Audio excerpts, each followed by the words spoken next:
نبی نے بتایا ان کا جنت انتظار کر رہی ہے، اور یہ جو گناہگار ہیں ان کا اللہ کی رحمت انتظار کر رہی ہے۔ انتظار ان کا بخشش کے ذریعے ہے، یہ بخشے جائیں گے تو جنت میں جائیں گے، وہ صدیقین شہداء میں کوئی شامل ہوگا، اولیاء میں شامل ہو جائے گا، یعنی کہ انعام والی صف میں، تو وہ جنت میں بغیر بخشش کے جا رہا ہے۔ یعنی کہ جو لوگ چاہتے ہیں کہ اللہ تعالی روز محشر ہم سے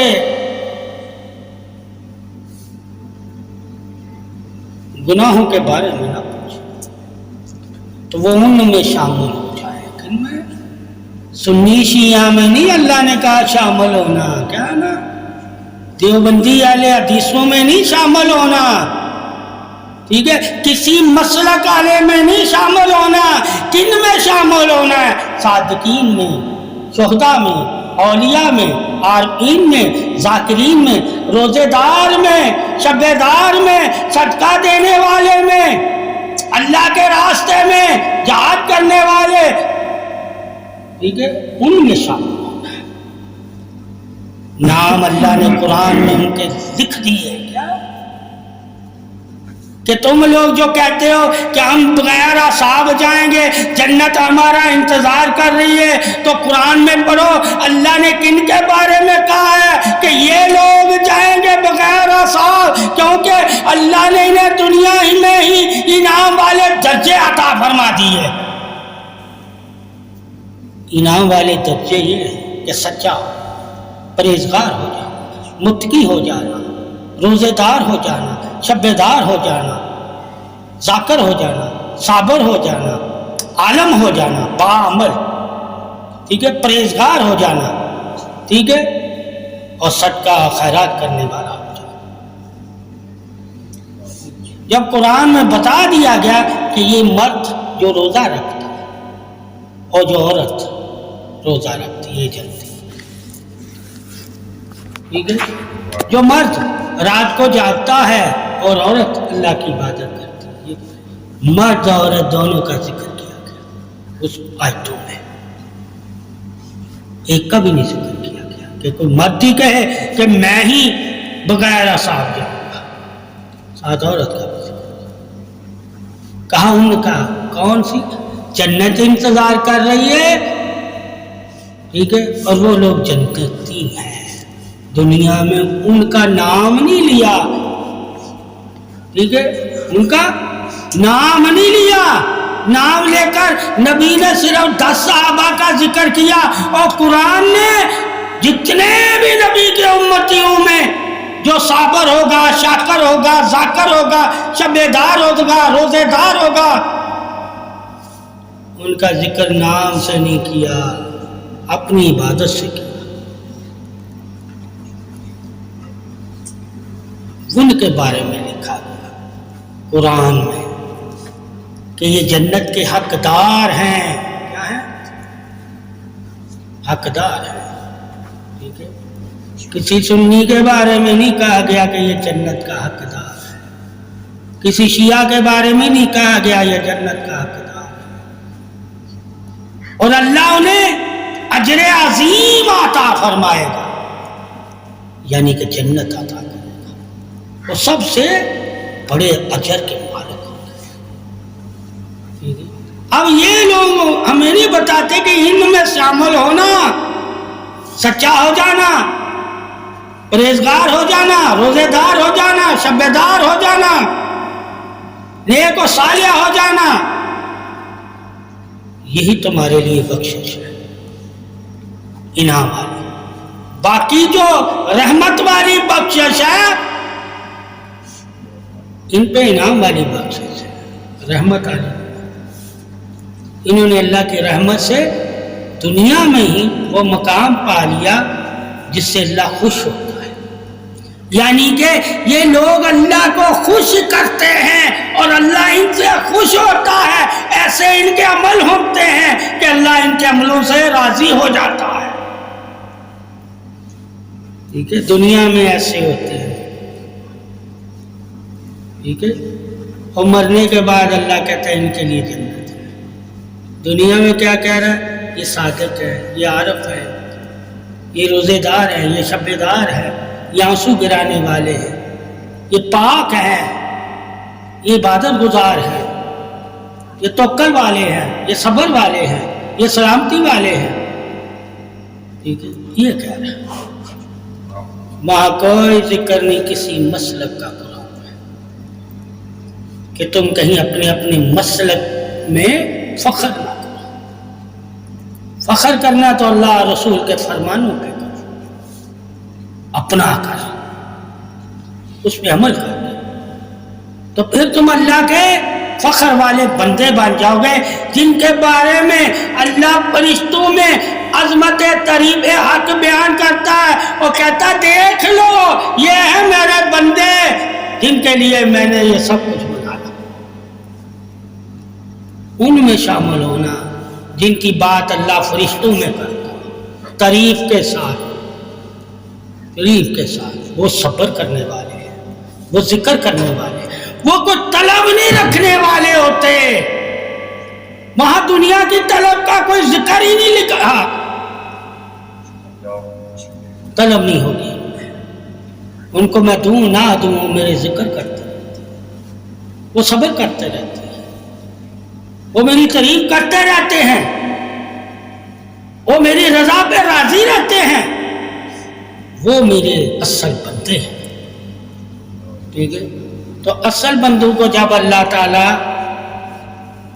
جانتا ہے کہ کون ہے جو اس کے اصل بندے، کہا صابر، ذاکر، شاکر، درگزر کرنے والے، ٹھیک ہے، میرے نام پہ مال اولاد جان لٹانے والے، ٹھیک ہے، روزہ رکھنے والے، پرہیزگار، متقی، چاہے وہ عورت ہے یا مرد ہے، دونوں کا ذکر کرتی ہے۔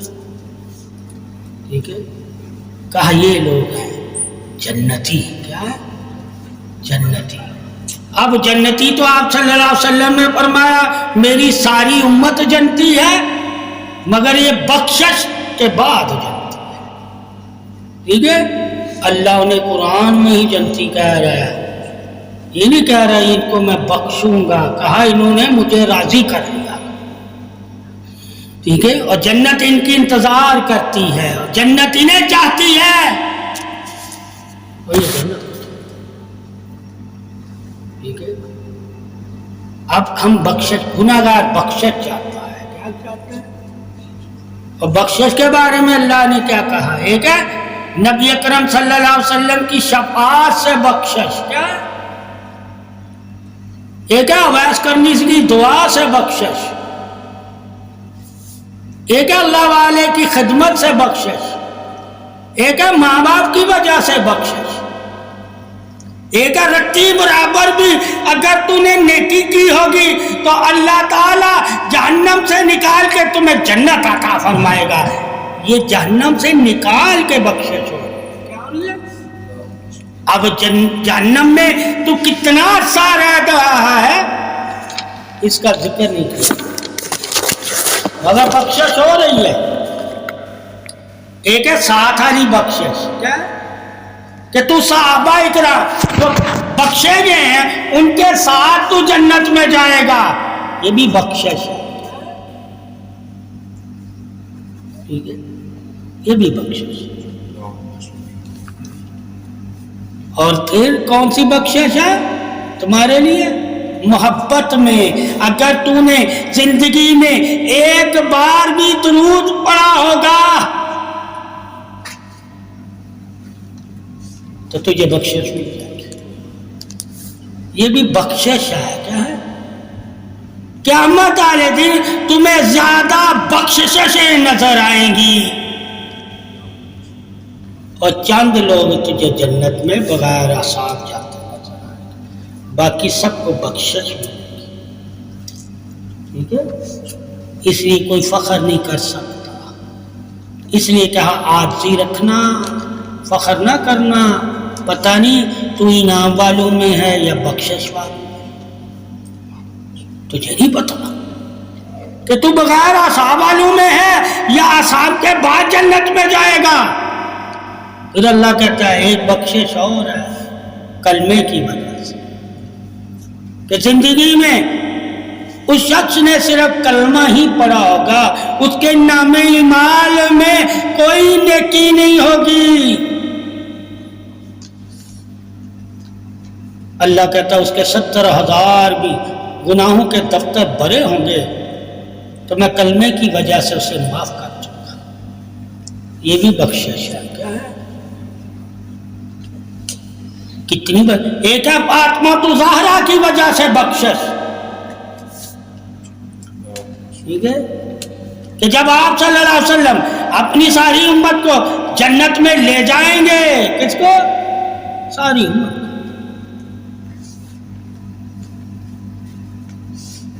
تو جانے لگیں گے جنت میں نبی، تو فاطمہ زہرا عرض کرے گی کہ ہم سے جو محبت کرنے والے تھے اے اللہ کے نبی، ان کے لیے بھی ثابت ہوا فاطمہ آپ صلی اللہ علیہ وسلم سے کہہ رہی ہے کہ ان کی بھی بخشش. تو بخشش کا اختیار فاطمہ زہرا کے پاس بھی اپنے والد کو کہہ رہی. تو آپ صلی اللہ علیہ وسلم فرمائیں گے اے فاطمہ ذرا پیچھے مڑ کے تو دیکھ، تو سارے جو اہل پاک سے محبت کرنے والے تھے وہ پیچھے نہ جائے، ان کو فاطمہ ساتھ لے کر جائے گی. ٹھیک ہے، پیچھے جائے گی. یہ بھی بخشش ہے، آخری بخشش. ٹھیک ہے، تو بخشش اللہ کی وسعت والی ہے. اور عدل کیا ہے؟ ٹھیک ہے، پہچان کے لیے. کس کے لیے؟ پہچان کے لیے. یعنی کہ کوئی نفس یہ نہ کہے کہ اگر میرا اللہ صاحب کرتا تو میں بخشا جاتا. اس لیے نفس کو شک سے پاک کرنے کے لیے، یعنی کہ مومن آخرت کے عذاب والے دن میں بھی انسان شک نہ رکھے کہ اللہ تعالیٰ کو خبر نہیں ہے میری اچھائی کی یا میری برائی کی. ایک ہے نامہ اعمال ہونا، ایک ہے اللہ کو خبر ہونا. کیونکہ نامہ اعمال والے سامنے جو جنتی ہے وہ جنتی ہے، اور جو جہنمی ہو جائے نامہ اعمال تو توڑ دیا. اب نامہ اعمال کے بعد جہنمیوں کی بخشش ہو رہی ہے، پہلے نہیں ہوئی. کیا نہیں ہوئی؟ پہلے صفحے بنا دی کہ کون تم میں سے نیک ہے اور تو کون تم میں سے بد ہے. ٹھیک ہے، پھر نیکیاں بدیاں تو لی گئی، پھر وہ نیکیاں بدیوں کو ایک دوسرے کے ساتھ ملایا گیا. یعنی کہ ایک دوسرے کا لین دین جو تھا وہ ان نیکیوں اور بدیوں سے پورا کیا گیا. اس سے ثابت ہوا وہ عدل والے دن نامہ اعمال تلنے کے بعد بھی بندہ نیکیاں دے رہا ہے نا، فوراً جنت میں نہیں جا رہا. پہلا کہا اس کی نیکیاں کتنی اور اس نے فلاں بندے کو دھوکہ دیا تھا اس کو نیکیاں دے دے. وہ ہے اصل ڈر. پتہ نہیں میری ساری نیکیاں نادام ہو جائیں، مجھے کیا پتہ کہ قیامت والے دن اگر چھوٹا سا جرم کیا اس کی سزا کتنی ہوگی، اس سزا کی وجہ سے اللہ میری نیکیاں کتنی اسے دے گا. اس لیے بندے میں عاجزی رہتی ہے جو جانتا ہو. اس لیے بندہ نیکیوں پہ بھی فخر نہیں کرے گا، اسے معلوم ہے کہ میری نیکیوں کا مول کچھ نہیں ہے. اگر اللہ مجھے معاف کرے گا تو مجھے معافی ملے گی، اور اگر اللہ نہیں چاہے گا تو میری نیکیاں بھی مجھے معاف نہیں کروا سکتی. اس لیے کہا مسلمان میں کبھی تکبر، غرور اور گھمنڈ نہیں پایا جائے گا. اگر وہ جتنا مرضی نیک ہو، اسے اپنی نیکی پہ بھی فخر نہیں کرنا. فخر نہیں کرنا، اپنی نماز پہ بھی فخر نہیں کرنا، روزے زکوٰۃ و خیرات پہ بھی فخر نہیں کرنا کہ اللہ اس کی وجہ سے مجھے معاف کر دے گا، میں بہت اچھا نمازی ہوں اس لیے اللہ مجھے معاف کر دے گا۔ کہا ان چیزوں پہ فخر نہیں کرنا، ٹھیک ہے؟ اللہ کی رحمت، اللہ کے فضل و کرم پہ ہمیشہ فخر کرنا کہ قیامت والے دن اللہ اگر مجھے معاف کرے گا تو اپنے فضل و کرم سے معاف کرے گا، اپنی رحمت سے معاف کرے گا۔ یہ نیکیاں مجھے کیا دیں گی قیامت والے دن؟ بخشش نہیں دے گی،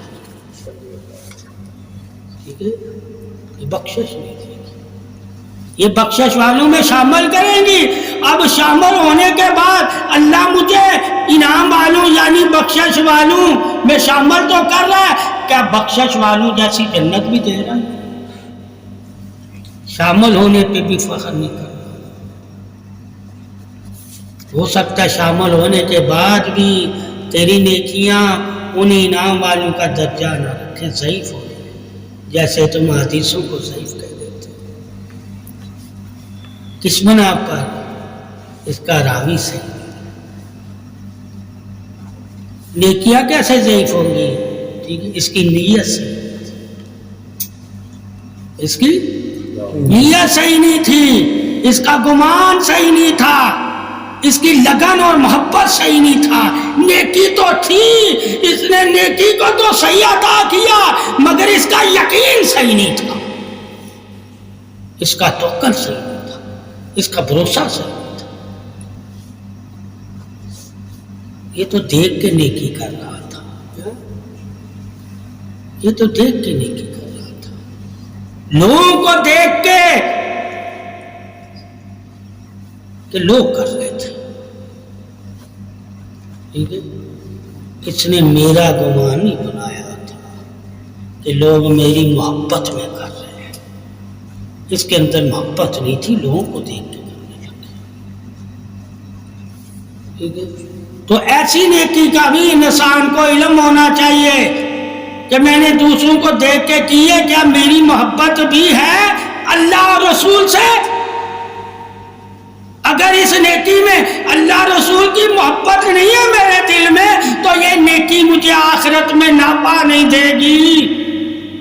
اسی طرح عبادت بھی دیکھ کے کرنا چاہیے، روزہ بھی دیکھ کے کر رکھنے لگتا۔ تو جو تم لوگ دیکھ کے نیکی کرتے ہو اس میں بھی تم نے نبی کے فرمان کو دیکھنا ہے،